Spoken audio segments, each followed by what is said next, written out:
Good evening. We have another show devoted to Vladimir Putin's war on Ukraine, but we're going to focus more today than we have in previous episodes on the effect this is having in Britain and especially British policy in particular in reference to refugees. I will be starting the show though with a big picture piece about my concerns that I think the media seem sometimes a little bit too keen on this war. I think they seem too blasé about potential escalation and a bit more than they should do. I'm joined all evening. I'm delighted to be joined all evening by Dalia Gebrial. How are you doing, Dalia? I'm doing well, Michael. How are you doing?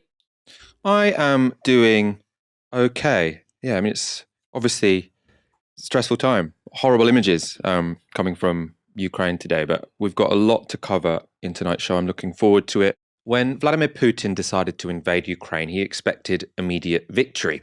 He wagered that Russian troops would easily overwhelm their Ukrainian counterparts, that Russia would be welcomed as liberators, and that the Zelensky government would fall within 2 days of fighting. In fact, the Russian army is taking heavy losses. Opinion in Ukraine has hardened against Russia after the shelling of schools and hospitals, and the Zelensky government can count on unprecedented support both inside and outside the country. All this is to say, Putin's war isn't just criminal, even on his own terms, it's proved to be a catastrophic mistake. What follows from that fact is complex, though. While it might be a relief to see a dictator not get his way, a mistaken war can also be a long and deadly one. Just look at Iraq. And so the Ukrainians now face a difficult choice. Sensing Putin's weakness, should they fight until the end, or expecting a desperate Russia to lash out with ever more destructive weaponry, should they try and strike a deal? On the latter front, it's at least possible that Putin will be more amenable to compromise now that his initial assumptions about the overwhelming strength of Russia's army have been shattered. And there are already some signs of a climb down. At the start of the war, Putin encouraged the Ukrainian army to overthrow their government, who he characterized as drug addicts and Nazis. Today, a spokesperson for the Russian Foreign Ministry said regime change was never their intention. And on Russia's current thinking, a piece in the Jerusalem Post is particularly interesting. It's based on sources privy to details of a meeting between Putin and Israeli Prime Minister Naftali Bennett. Zelensky can fortify Ukraine's independence, but will have to pay a heavy price, the sources said. Assumptions are that he will be forced to give up the contested Donbass region, officially recognize the pro-Russian dissidents in Ukraine, pledge that Ukraine will not join NATO, shrink his army, and declare neutrality. If he declines the proposal, the outcome may be terrible. Thousands, perhaps tens of thousands of Ukrainians will die, and there is a high probability that his country will completely lose its independence. Those would be incredibly painful conditions to swallow. Ukraine, for very good reason, doesn't trust its neighbour. Neutrality and a smaller army are not attractive propositions for a country currently subject to an illegal invasion. But as the article suggests, the alternative could be worse. In an ABC interview on Tuesday, Zelensky was asked to respond to Russia's offer. Mr. President, I wanted to get your reaction to what the Kremlin announced just a short time ago. They called these conditions to end this war. They said you must change your constitution to give up your wishes to join NATO, that you should recognize Crimea as part of Russia, and that you recognize the independence of those two Russian separatist regions in the east. Are you willing to go along with all three of those conditions? What is your message to Vladimir Putin right now? First, I'm ready for a dialogue. We're not ready for the capitulation because it's not me. This is about the people who elected me. Regarding NATO, I have cooled down regarding this question a long time ago.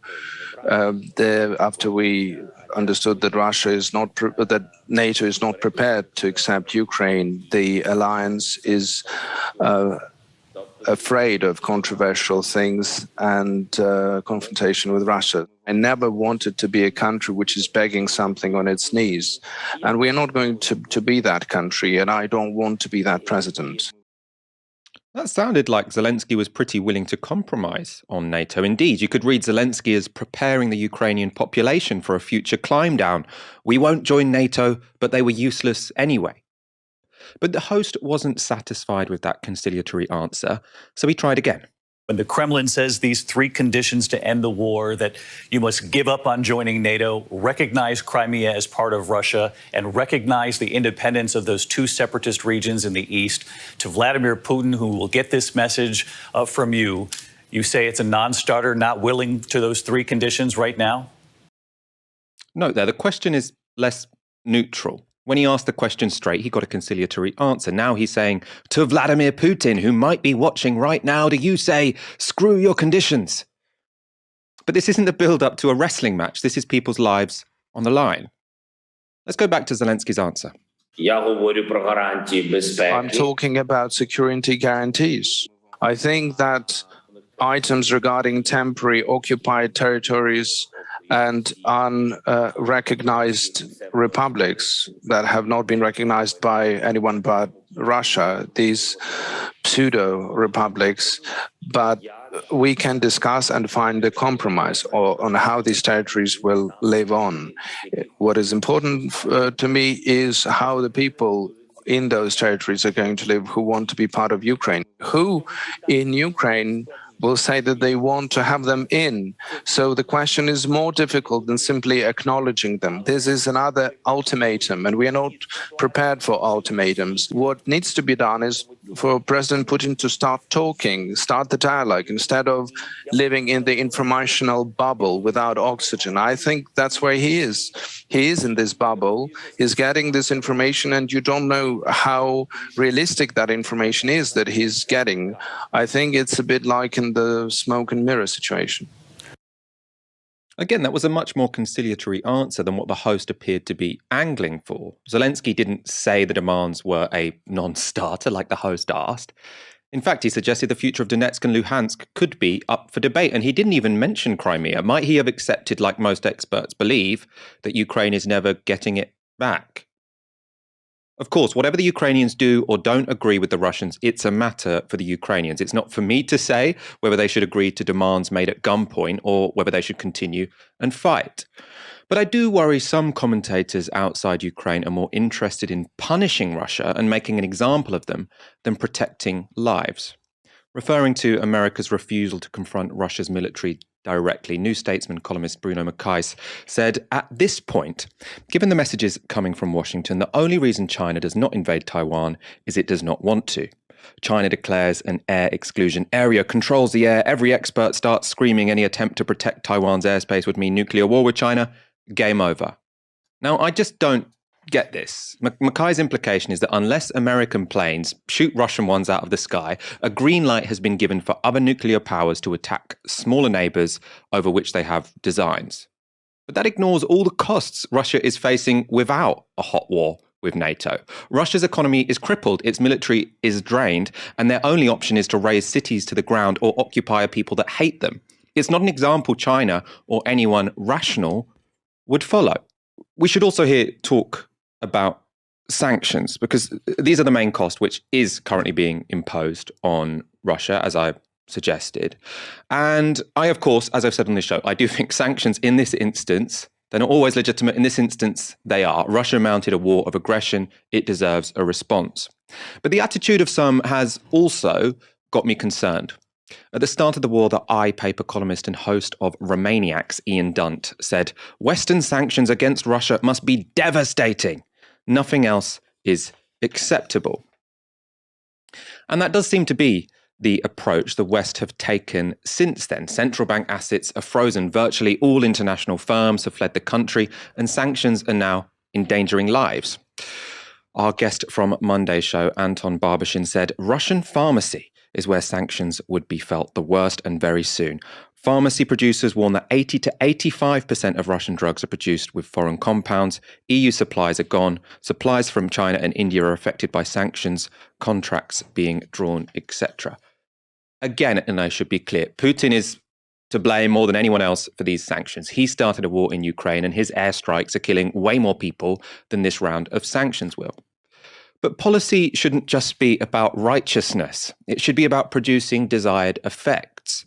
And a recent article about sanctions leveled on Japan shows how what might seem like a sensible policy can dramatically backfire. In the National Security Journal War on the Rocks, Eric Sand and Suzanne Freeman write, in August 1941, excrement was piling up in Tokyo, literally. Most of the city lacked a sewer system and human waste had to be regularly trucked away from homes. In late July, the United States had frozen Japanese assets and embargoed oil sales to Japan to oppose the Japanese war in China. There was no longer enough fuel for the motor vehicles that normally transported the sewage out of the city, and bicycle-drawn carts could not keep up with demand. Residents complained loudly. The American sanctions created more than just sewage problems, and Japanese leaders came to believe they would lose power if they did nothing. They also believed they would lose power if they abandoned the war in China. As a result, Tokyo expanded the war and attacked Pearl Harbor. Critically, the Japanese cabinet chose to attack the United States even after it received analysis which reached the unequivocal conclusion that war with the United States was unwinnable. So, following an aggressive war against China, the US put heavy sanctions on Japan. But the effect of that wasn't that Japan pulled out of China, it was that they declared war on the United States. And significantly, that was even when they knew it was a war they would lose. So are there parallels here? As we keep being told, Russia's military is already overstretched in Ukraine. They aren't about to launch a war against the UK or America. But that doesn't mean they don't have potential means to escalate. We talked on this show before about the dangers of nuclear war. Laurie Garrett, a Pulitzer Prize-winning journalist on pandemics, had a worrying tweet about another potential threat. I'm in a background meeting now where military experts say Putin may use chemical weapons in Ukraine. They point to a widespread disinfo campaign claiming there are US-run labs all over Ukraine, which will be cited as Putin claims the US or Ukraine released gases, not Russia. Scary. Is this intelligence accurate? I honestly have no idea. But to my mind, the overwhelming drive in both our press and politics to punish Putin above all else seems incredibly risky. Yes, Putin is a war criminal who deserves whatever is coming to him, but this isn't an action movie. If the baddie is driven to act in an ever more brutal and irresponsible fashion, that's not just a dramatic interlude before he ultimately falls. It's people's livelihoods and people's lives. So let's be serious about this. This is a war. It's not cosplay. It's not an action movie.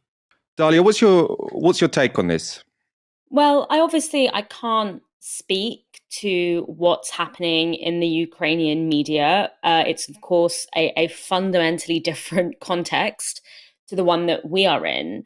What I can do, though, is talk about how this is playing out in the media in Britain, which is not only a place that is not that would not be impacted by civil war in Ukraine, has a long history of beating the war drum, and in previous parts of our history of escalating violence or encouraging narratives that do escalate violence, and who have failed to ask the kinds of questions that could have prevented swathes of unnecessary deaths and destabilization.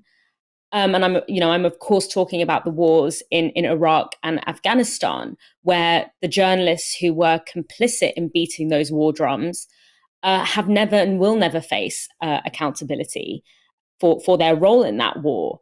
And it speaks partly to this kind of Orientalist logic that many of these journalists are marinated in, sort of via their Oxbridge education, etc., where they are very, very responsive and quick to reproduce this framework of, this Eastern country is evil, this country is corrupt, and we must change that. And because these countries only understand violence, the only way that we can do that, the only way that we can change it is through overwhelming violence.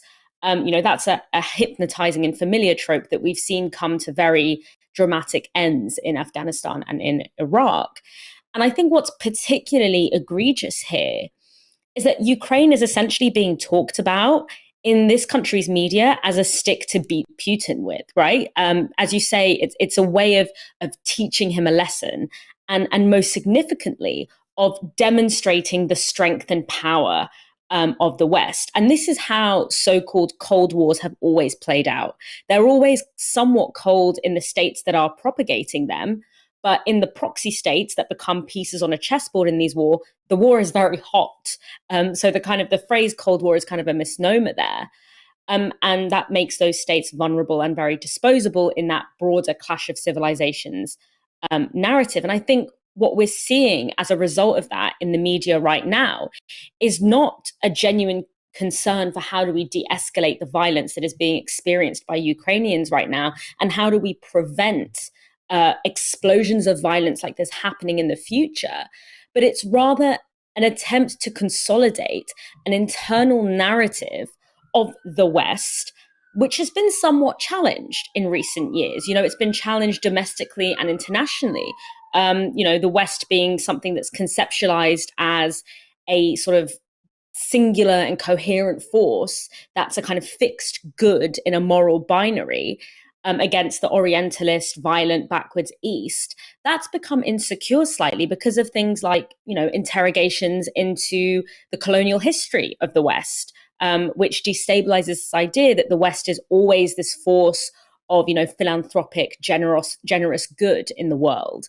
And it's also being destabilized by the kind of clear, deep contradictions and inequality that is increasingly racking Western nations, particularly the US and the UK, where it becomes harder and harder to sell this sort of West as best narrative when people are struggling so hard to fulfill their basic material needs. And so the obvious and indefensible aggression that is being displayed by Putin here becomes a way through which the media is trying to silence and marginalize that kind of dissension internally. And so it becomes a kind of proxy through which an internal contradiction, in a sense, is being resolved. And so instead of the question being, how do we de-escalate this violence? How do we work to create a world in which war isn't endemic and in which violent authoritarians like Putin don't rise to the top? Instead, it's how do we use this moment to assert the overwhelming strength and power of the West? But unfortunately, that logic misses the point.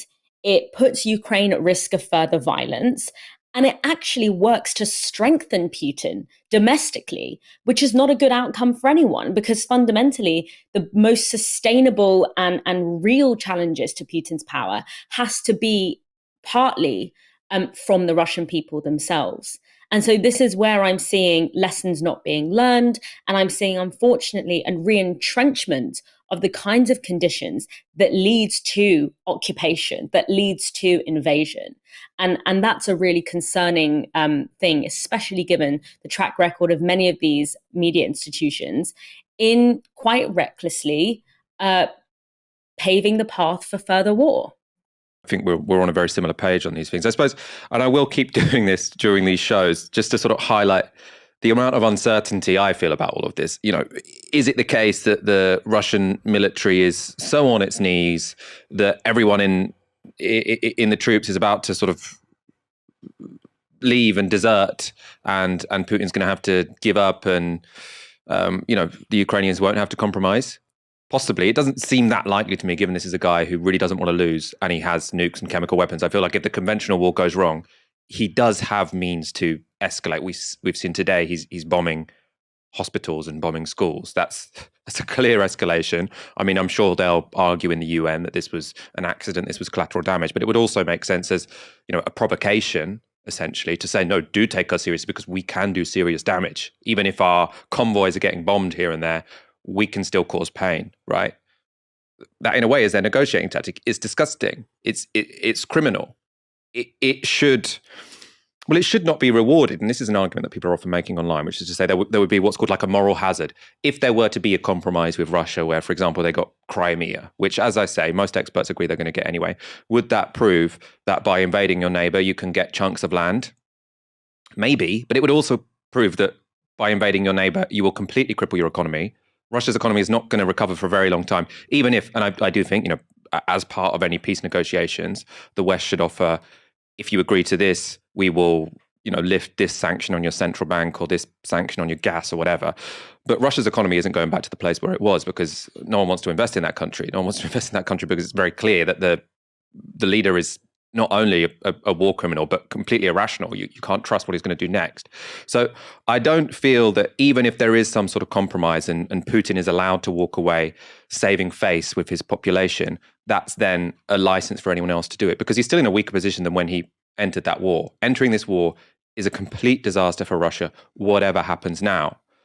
So for me, the issue is, how do you maximize the independence of the Ukrainians at the end of all of this while minimizing the number of people who are killed in the meantime, tragically, right, while this war is continuing? And as I say, I don't know the answer to that. I don't know the answer to that. It might be that the Ukrainians' bargaining power will increase over the next few months as they continue this war, and the Russian economy starts to crumble and the army gets ever more depleted. It might be the opposite. It might be that actually the Ukrainian government starts to splinter. People in the West start to notice that, oh, actually there are these divisions within the Ukrainian resistance, and some of them aren't as presentable as Zelensky. I mean, we've talked about this before. You have some far-right elements within that resistance. It's similar to, Afghanistan. At the beginning, everyone thought, oh, this resistance is brilliant. We're all behind these guys. By the end, everyone's like, oh, we're not sure what we did there. I'm not going to say that's going to happen with Ukraine, but I can say the leverage that Ukraine has can both rise and it can both fall. So this idea that because Putin is losing, this means they should fight till the end, which is essentially what I'm getting from lots of commentators online and sort of the tenor of media coverage. I don't think that's necessarily right. You can see Putin's weakness as an opportunity to try and win this war, which I don't think will happen quickly, or you can use Putin's weakness as an opportunity to try and get a better deal than was offered in the first place. Again, as I say, another thing to emphasize, this is for the Ukrainians to decide.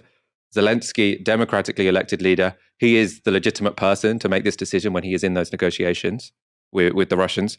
But I worry that we are in a media and political environment which is biased towards escalation, because it is kind of enjoying the drama of seeing Vladimir Putin fail. And Vladimir Putin failing in this war, which he will, does not mean he will fall in Russia, and it does not mean that he will kill less people in Ukraine. That's what I really, really want people to remember here, because you can be losing a war and still kill thousands and thousands of people because you just get ever more irresponsible with the weapons you're using.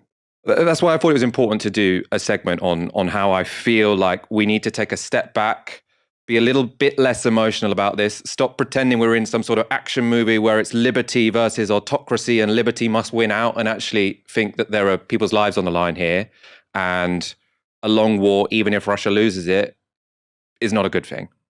Boris Johnson has bragged that 1,000 Ukrainians have been let into Britain since the start of the war in Ukraine. It all sounds very generous until you discover that Poland has let in 1.3 million Ukrainians, Hungary 200,000, and that 235,000 Ukrainian refugees have settled in non-neighbouring EU states. So why has the UK's intake been so paltry? It's principally because, unlike our European neighbours, we're requiring Ukrainians fleeing war to apply for visas.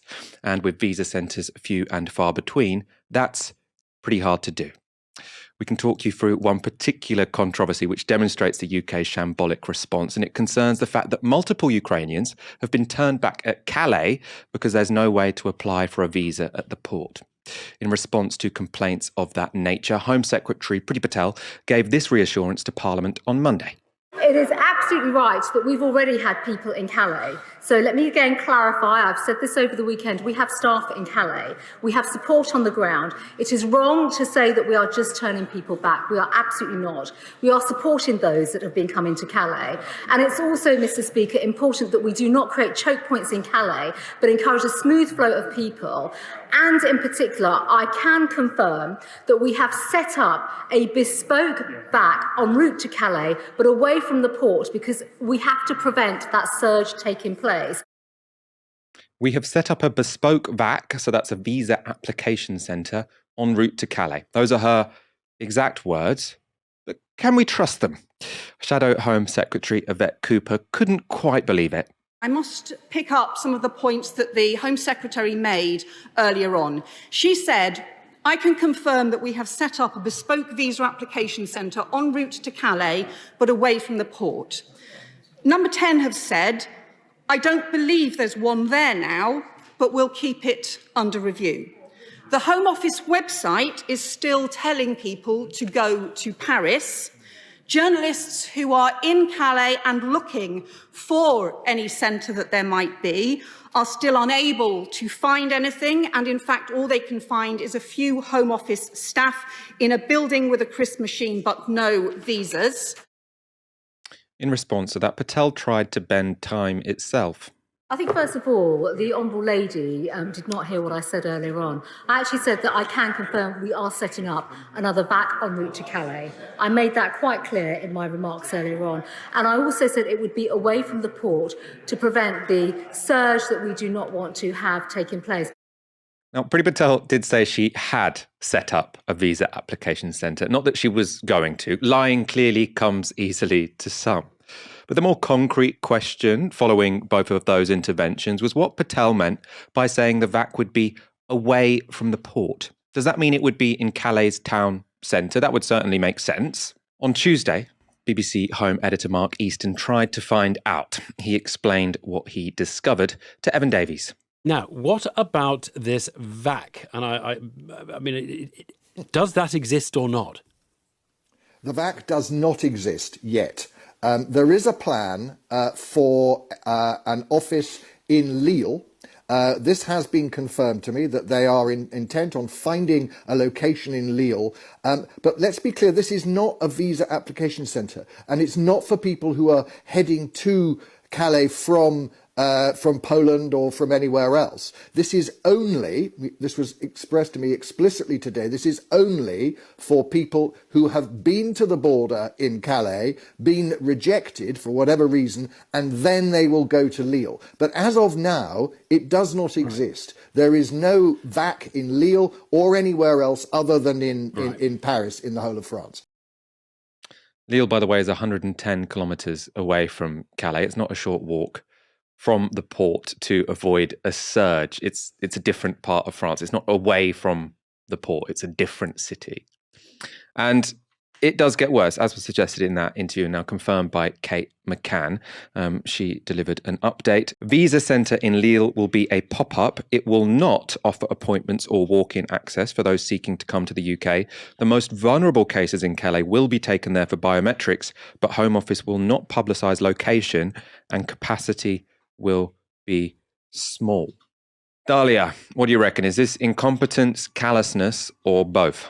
Whatever it is, it's the British policy that migrants have been up against for many years right now. And we have to remember, actually, that the hostile environment, one of the techniques of the hostile environment is not just about the policies themselves. It's also these systems and institutions and processes that were introduced as part of the hostile environment. And part of this is the introduction of a very complex, very difficult to navigate, and very ruthless matrix of bureaucracy that people have to abide by in order to seek asylum, in order to seek refuge, in often some of their most desperate and vulnerable moments. You know, the sets of rules to enter this country as a migrant, including as a refugee or an asylum seeker, and especially to seek any kinds of social services, have been made deliberately onerous and difficult to navigate, especially if English is not your first language, or if you don't have an immense amount of resources and support in order to help you navigate that system. You know, when you see the way in which, you know, you hear one thing from the Home Secretary, and then you have journalists going to find things that have been officially declared by the absolute chaos of that segment, it becomes clear why many people seek, you know, unsafe paths to the UK, because the so-called legitimate processes are made deliberately opaque. It's impossible, furthermore, to make contact with the institutions that decide your fate. If they reject you, there's basically very little course for appeal. And so, you know, when you say, is this incompetence or callousness, what is called incompetence is part of the violence of the immigration system in this country. It is part of the ideology of the hostile environment. And so I think that it's part of that callousness. And, you know, let's not forget, you know, during the Windrush scandal, the deportation of people from the Windrush generation was framed as a bureaucratic procedural error. they didn't have the right papers. We couldn't find their papers. The lines of communication between the people who were facing the brunt of these policies and the people making the decisions on people's deportation status, on their migration status, the lines of communication were deliberately fuzzy, were deliberately difficult to navigate, even with all of the campaigning and legal resource that was put behind that campaign. You still had people who were wrongfully deported and who died before they were able to return back to the UK. And so, in a sense, when you look at it when you look at the Windrush situation, we see the way in which this onerous and deliberately opaque systems of bureaucracy are used as part and parcel of the violence of the immigration regime. And that narrative of, it's just procedural, it's just bureaucratic, allows what is essentially state violence and state abandonment to be passed off as merely procedural issues and merely procedural errors. And so I think this is a case in the hostile environment. It's also part of the broader austerity program, getting, even if you are a British citizen, getting access to things like universal credit, getting access to disability benefits are made deliberately onerous and difficult as a way of reducing the number of people who get access to them. So I think it's really important to understand, the procedural as kind of, and the bureaucratic as sort of part of the way in which the state draws very sharp borders between who it does and does not help. And it's only because of increased journalistic curiosity in this case that function of bureaucratic procedural bloatedness is actually coming to light. But this has been sort of part of the deliberate system here.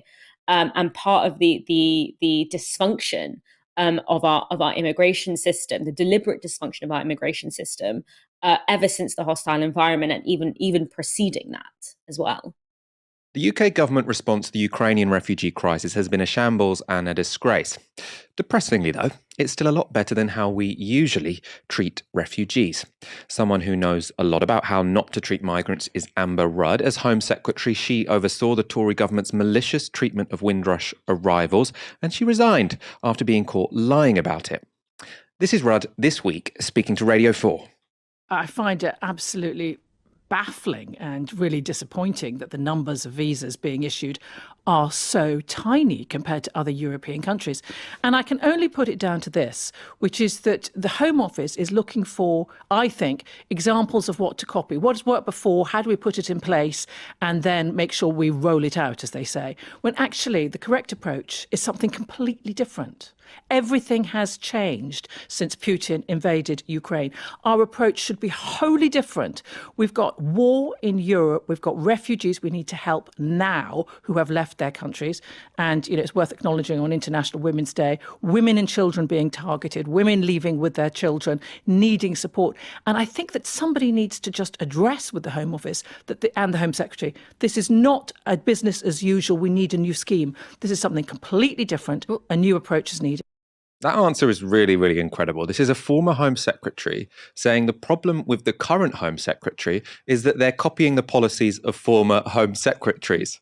Rudd says that's not right because this is a completely different situation to what we've faced before and what she's faced before. But why is it different? There have been refugee crises before with just as many people being just as desperate and in just as urgent need. Why weren't refugee policies made more humane then? Rudd's reason, this is a war in Europe. These are Europeans. Emma Barnett is conducting this interview, and she's famous for supposedly asking very, very tough questions. Let's see if she picked Rudd up on any of this.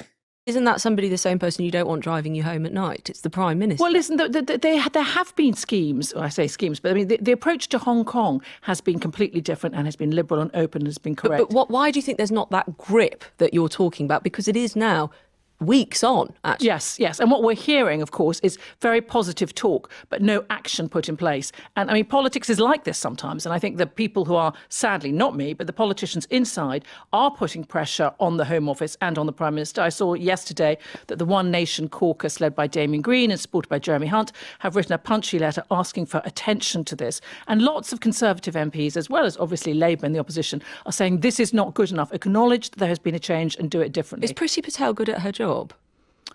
Listen, I'm not going to criticise her. I know how difficult that job is. No, because I'm asking. This is a very... you don't need to necessarily make it personal, but I suppose how can you not? People are concerned about who is coordinating. Emma, I don't think now is the time to criticise the government individual ministers because I think is when it's the time to get people out, and why is that not happening? I think and the it right has to lie at the door of those in charge. I think the right approach is to help the Home Office do the right thing to help people who are in desperate need of support. And I hope that Priti and Liz pick up the phone to each other and try and work it out and put the priority of these people in need before any of their concerns about each other. So that was interesting. Rudd essentially let it slip that Liz Truss and Priti Patel hate each other. But what went completely unnoticed by the BBC host and what was seen as perfectly natural was that inhumane asylum policies were fine for Syrian refugees or Iraqi refugees, by the way, refugees created by Britain's wars, but not for Ukrainians. Dalia, what's going on here? I mean, this is the face of our immigration system, of our refugee system, of our asylum system. There's nothing new about it. This is how this country operates. This is the system that we haven't, but our state leaders have chosen. And the hostility and the racism of our migration system that has been there endemically for years is becoming legible because, let's be frank, the people who are on the other end of it right now are people who don't look like the kinds of people that we are used to treating with utter contempt, that we are used to dehumanizing. These aren't the people whose suffering and disposability we've become used to, or which has even become pathologized. We aren't, and rightfully so, we shouldn't be. We aren't blaming the Ukrainian people for being displaced and being, by a conflict that they did not cause. Yet we find all manner of ways to blame people from Africa, from Asia, and the Middle East for their displacement. We call them opportunists. They get called bogus asylum seekers. They get called, economic migrants or whatever, as a way of legitimizing the violence and the abandonment that they face. And it's quite something to watch the ideological acrobatics that are happening in order to shapeshift that idea right now. And I think what's interesting to me is seeing what the media can do when it really puts its mind to it, how the media can change the conversation and ask different questions of politicians in a way that position refugees as people that it is our responsibility to help. How different a conversation is that to, the crisis in the Mediterranean. I never thought that I would see politicians going to border sites like Calais and checking to see if the processes in place for immigrants and refugees would actually be in place and doing it on behalf of the refugees. I never thought I would see that before. And so what we're seeing here is a glimpse into what is possible in terms of, the public discourse around migration. And it's undeniable, the racism of our immigration system and our refugee system. This is not a neutral institution that is, used for sort of logical scientific reasons. It is underpinned by a racist ideology that looks to hoard Britain's resources, which it extracts from the rest of the world, from the people who live in the parts of the world that it extracts resources from, to put it simply and crudely. I want to go to a couple more examples of the double standards we have seen when it comes to this particular issue, when it comes to Ukrainian refugees versus other refugees. And by the way, I'm not saying this to reduce in any way the humanity we should show to Ukrainian refugees. They deserve our utmost absolute solidarity, but it would just be nice if the media and politicians would treat people from everywhere like they have been, at least discursively, as we've talked about already. The policy towards Ukrainian refugees is pretty shoddy, but discursively they are being treated, as humans in a way that we didn't see when it came to Syria. But looking at some double standards, we could have chosen a bunch, but there's just one example or two front pages that I want to show you that really made my jaw drop. So they're both from The Spectator. This is this week's edition. So the front page says border farce, and you can see other European countries with signs saying welcome. And Priti Patel holds a long bit of paper with all the different conditions someone would have to meet to get into the country. Great, good cover image, very cutting, very to the point. But it's quite the turnaround, because this was The Spectator 9 months ago. Priti Patel sitting by the white cliffs of Dover, turning the tide. So it's a very celebratory image of Priti Patel looking at people who are trying to come across in a dinghy. You know, these are quite likely people from Iraq or Syria, people fleeing wars. As I say, in the Iraqi case, this is a British war they're fleeing. And The Spectator in this case is, you know, they're not particularly humanized. They're these tiny little people in a dinghy. And then you've got Priti Patel turning the tide. You know, they're not even people with a tide, are they? They're sort of geological phenomenon to be pushed away. And this is the same newspaper when it's Ukrainian refugees. Quite rightly, they are criticizing the government for making people fleeing war tick all of these boxes before they can, you know, get to a country where in lots of cases they have family and friends. When it's people from Syria or Iraq, no, completely different. There, the pressure isn't on politicians to be more humane. It's not saying, well, why are you being so cruel to these people who've just fled war?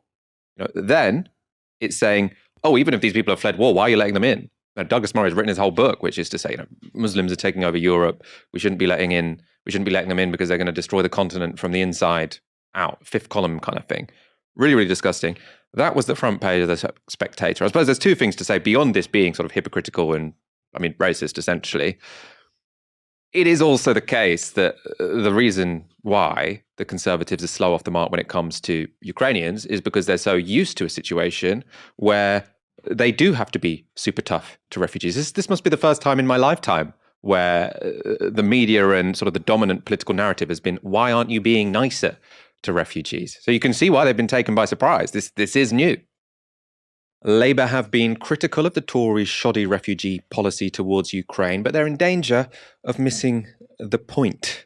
Speaking to Sky News, this was Shadow Home Secretary Yvette Cooper. We're calling for emergency visas to be issued, a much simpler, faster process where you can do the biometrics and security checks on the spot and then have an emergency visa without people having to fill in 14 pages of forms, without people having to struggle to kind of upload documents while they're in the back of a car, fleeing, trying to get to safety. Because I think what we've seen is just really shambolic, and it's not fair on people who have already fled a war zone, people who have already endured so much, had to leave behind so much, and have fled a Russian bombardment. They should be able to get to safety and join family, and that's what really this is about. Yvette Cooper sounded reasonable there. She sounded sympathetic, but there was a glaring problem with what she said. The UK isn't just failing Ukrainians because we're processing visas too slowly. It's not just because we're incompetent, even though we are. We're failing Ukrainians by requiring them to apply for visas in the first place. All other countries in Europe, the rest of Europe, has waived the need for visas from people who are fleeing Ukraine. People can apply for status once they're inside the country in which they want to settle, instead of having to do it before they get there. That makes a lot of sense. These are people fleeing war. Very difficult to ask them to fill in all the forms beforehand before they arrive in Britain. It'd be much easier to do that when they're in the place where they want to get to, when they're with friends, when they're with family. That's the necessary move the Tories are refusing to make, and that's what Labour are refusing to call for. Let's take a look at some more of that interview. And the concern against that from the government is that it may well let in people who are not actually fleeing violence. They're trying to get into Britain for nefarious reasons. But you can do the biometric and security checks on the spot. The problem with what the government's done is, first of all, they've not had the proper centres in place. They've not set up emergency centres in order to be able to do biometrics or security checks. They've not done the proper planning to look at whether they could use the same technology that they used for Hong Kong so that you can do a lot of those checks online. And then they've made it really complicated. So they're sort of picking and choosing between families rather than just saying everybody should be able to come to join family or friends. We know most people want to stay in Poland or in Hungary or close to Ukraine and close to home. But those who've got family or friends are reaching out to people who can look after them, and instead they're having to meet all kinds of technical requirements rather than just having a very simple system in place. So this could be done much, much faster. We just shouldn't have these delays. We should have something proper in place that can let families reunite at such an awful time. I mean, it's worth saying, to be fair, Labour's policy is better than the Conservatives on this one. The Conservatives are giving visas to Ukrainians if they have friends or family in the country or if they get sponsored by an organisation. The idea that people who are fleeing war are going to find an organisation to sponsor them, I find, particularly offensive. But Labour's policy is that any Ukrainian can get a visa. So it is an improvement. But the problem is that unlike all of these other European countries, many of them with more right-wing governments than the Labour Party has, we won't waive visas. We won't waive visas essentially for the same reason that the Conservative Party are saying they won't waive visas, which is that apparently it's a security risk. Now, you do have to ask, why, if this isn't a big enough security risk to worry Germany, France, Hungary, Spain, what is it about Britain that means that we are so vulnerable to, I suppose the security risk here, if you're saying we'll give a visa to any Ukrainian, is someone who's not a Ukrainian saying they are, and then them being dangerous somehow with a fake passport. I mean, it's slightly difficult to work out what exactly the risk is here. But in any case, if this is a risk that Germany can deal with, that France can deal with, as I've been talking about on previous shows, Angela Merkel during the Syrian migrant crisis, and yes, people can have solidarity towards non-white people, even if they're European. That was the German policy at the time, right? Her statement then was, we're a strong country, we can manage. We're a strong country, we can manage. The British line in all of these situations when international solidarity is required when it comes to migration is to say, we are not going to make any compromises because goddamn, this is a vulnerable society. And if we let in a single person with nefarious motives, the whole thing's going to collapse. It's very, very pathetic. Clearly, maybe Putin does send someone with a fake Ukrainian passport, blah, blah, blah, blah. The Germans have an intelligence system that can deal with it. Do we not? Or what is it about Britain that means that we have to make migrants in desperate situations go through all of these hoops before they can come to Britain and find safety? What is it about us? I don't get it. That's the question that should be put to them. The Ukrainian ambassador to the UK has been speaking to the Home Affairs Select Committee, and there were a couple of notable bits. First, on Britain's failure to provide refuge to Ukrainians, he said the trouble with our border regime was nothing new. Visa centers is the issue we had to sit with you a long time ago, even before the war. You used to produce visas in Ukraine and Kyiv, which allowed all Ukrainians to get, but that's biggest by territory nation in Europe. So even traveling to one particular place was hassle already. Then you moved to Poland years ago. It was much more difficult to get to Poland. Then you moved it all the way to these islands. To process visas, it was always bureaucratic hassles. I have to tell you that even when I was coming here as ambassador, I got my visa on time, although I was already approved by your government half a year. My wife didn't have it. So even simple things like that, and bureaucracy is so tough. And when we reached the agreement visa-free regime with Europeans, which worked quite beautifully for almost 10 years, we never managed to open this particular nation. I know that you have strict immigration policies, but all Europeans also had them the same time. And we opened up your citizens in 2005. That's pretty wild. This is a guy who is the official representative of Ukraine. He has very high status. I mean, he's clearly, I imagine, very good at paperwork, great English, and even he can't work out how to get his wife a visa. How is anyone else supposed to manage this system? The next bit that was interesting was a story that's been talked about a lot over the past 2 weeks. That's the problem people of colour have experienced when fleeing Ukraine. Diane Abbott asked the ambassador to comment on the issue. This is what he said. I have noticed, looking at film and clips online and so on, that there are circumstances in which black people and Syrian people have been pushed off trains and literally put to the back of the queue. And some of us are a little bit concerned about that. Have you any comment to make about that? Thank you for raising this. It's been raised many times, and I'm quite happy to meet these questions straightforward. Ukraine is a very homogenic society. We don't have many people of different races on the streets for many different reasons we're not going to discuss, and foreigners are sticking out of the crowd. It doesn't mean that we are racist, it's just the way the people understand. But what you describe in the situations, and I was checking myself because we don't want it to happen, that Ukrainians were trying to allow foreigners to come out first.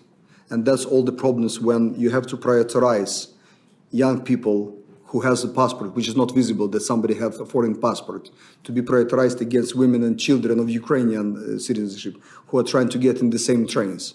So the police have to do much better job explaining people why these young males of Ukrainians are splitting from their families and staying behind, and somebody else is leaving. That's where people-to-people conflicts can come. So difficult to explain to why the foreigners have to leave right now, even they are from the neighboring nation, right here, right away. We're not talking about different races in most of the cases, different faiths or anything. We're just trying to somehow, I don't know, maybe we'll have to gather them, the foreigners, in some other places, so they won't be visible and won't be conflicts with Ukrainians trying to flee the same direction. This is something have to be taken care of, and we will be doing it. Thank you. So to avoid racist abuse, perhaps non-Ukrainians of colour specifically should be segregated. Not a brilliant answer. I also didn't find the first part of that answer particularly convincing, because the videos we've been seeing of people of colour not being let on trains, that wasn't, people getting angry because they were being let on trains when there was a queue of Ukrainians behind them. That was, they were being told they couldn't get on the train, right? So I mean, they were being pushed at the back of the queue. It wasn't that people were annoyed that they were at the front of the queue. Dalia, what was your take on that answer from the Ukrainian ambassador to the UK? I mean, it's very uncomfortable to watch, isn't it? And I think what it speaks to is the fact that when you have a refugee crisis, a crisis of displacement, it is the marginalized who will bear the brunt of that. The marginalized, that could be the racially marginalized, it could people marginalized on the basis of their sexuality, people marginalized on the basis of their class. We've talked about the onerous bureaucracy that, asylum and refugee systems have in Britain.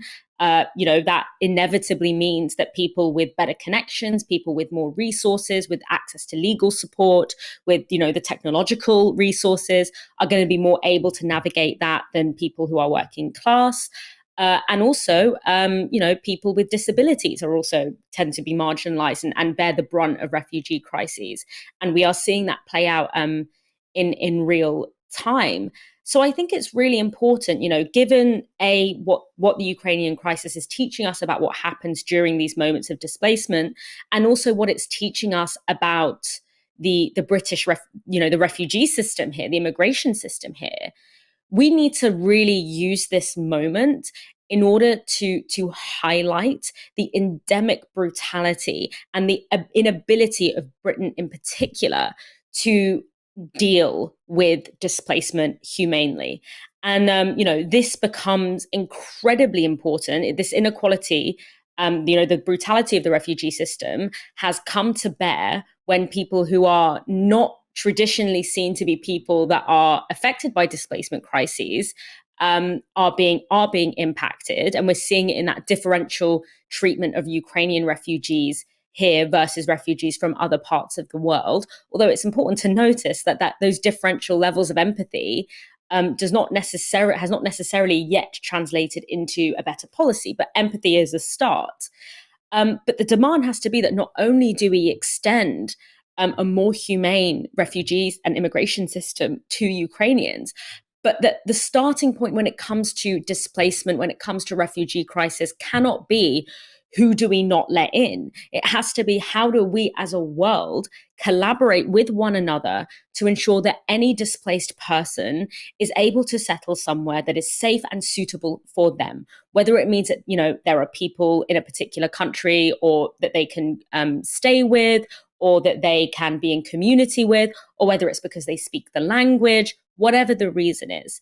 And that rehauling of our immigration system has to happen not only in a way that is provoked by this crisis, but in anticipation of future crises of displacement that we know are coming. We can't sit here and act like the climate-related displacement is going to take us by surprise. We have known for many, many years that climate-linked displacement is happening, and it is only going to get worse. And that is a crisis that has disproportionately been driven by, countries in the EU and North America, and furthermore, displacing forces like the ongoing supporting of the for-profit arms industry. This is also a displacing force. So rehauling the way that we approach issues of displacement is absolutely integral. And this should be a lesson to us, not only of how do we create safe and accessible passages of migration, but how do we actually treat people better when they're actually here? Because let's not forget, we are not just brutal and callous at the border towards refugees and immigrants in general. We're callous inside the border as well. If you are a refugee in this country or an asylum seeker, you get £5 a day to live on. If you're pregnant, you get an extra couple of pounds on top of that. So when those things are starting to come to light and are starting to be seen for what they are, unfortunately, because it's happening to people that are, viewed slightly differentially to people who have conventionally been displaced. But whatever the reason, this moment needs to be used in order to create a better system going forward, because this is not the last we're going to see, and it's not the last we've seen of a displacement crisis. And we can sit and think about what is causing this inequality, and absolutely that analysis has to be there. But from a strategic position, we have to see how we can use this moment where journalist eyes are actually on what does it mean to be a refugee in this country to dramatically overhaul that system. And that's why, in the previous segment, Yvette Cooper's response was so disappointing, because it just feels like the policy of the Labour Party is to cripple the political imagination of the British people, that she couldn't even use this moment to draw a broader point on what the hostile environment has done to our ability to fulfill our responsibility to displaced people, and particularly people who are displaced as a result of foreign policy and financial policy perpetuated by the British state. Current news events don't give us much opportunity to show you entertaining clips, but we do have one for you here. This is the Ukrainian ambassador speaking to the UN. He's responding to a tweet from the Russian Foreign Ministry. Those who posted today this text, Foreign Minister Lavrov, the goal of Russia's special military operation is to stop any war that could take place on Ukrainian territory or that could start from there. Russian embassy in London, retweeted by the Russian Foreign Ministry. Let me remind the Russian diplomats that in London, in case of need for mental help, you can dial NHS line 111. Thank you. I've watched that so many times since I first saw it. Obviously, none of them as good as the first time, because I did not see that coming at the end. And obviously, every other time you watch it, you know that it's coming, but still amazing. A few things I've seen said about this is that, one, if you call 111, you're probably going to be there for a while. The Tories cut the staff on that service. You can be stuck on hold for ages. Often they just tell you, look on, the NHS website. Also, if Sergei Lavrov were to try and get mental health treatment on the NHS, I mean, that would take a couple of years, I think, so that he could do a lot of damage before that came to pass. Let's wrap up there. Thanks to Dalia Gebrial for joining me tonight. Although I understand her camera is now dead, so you won't be seeing any more of her this evening. There will be no goodbye from Dalia. But thank you so much for watching. We'll be back on Friday at 7 p.m. You've been watching Tiski Sour on Novara Media. Good night.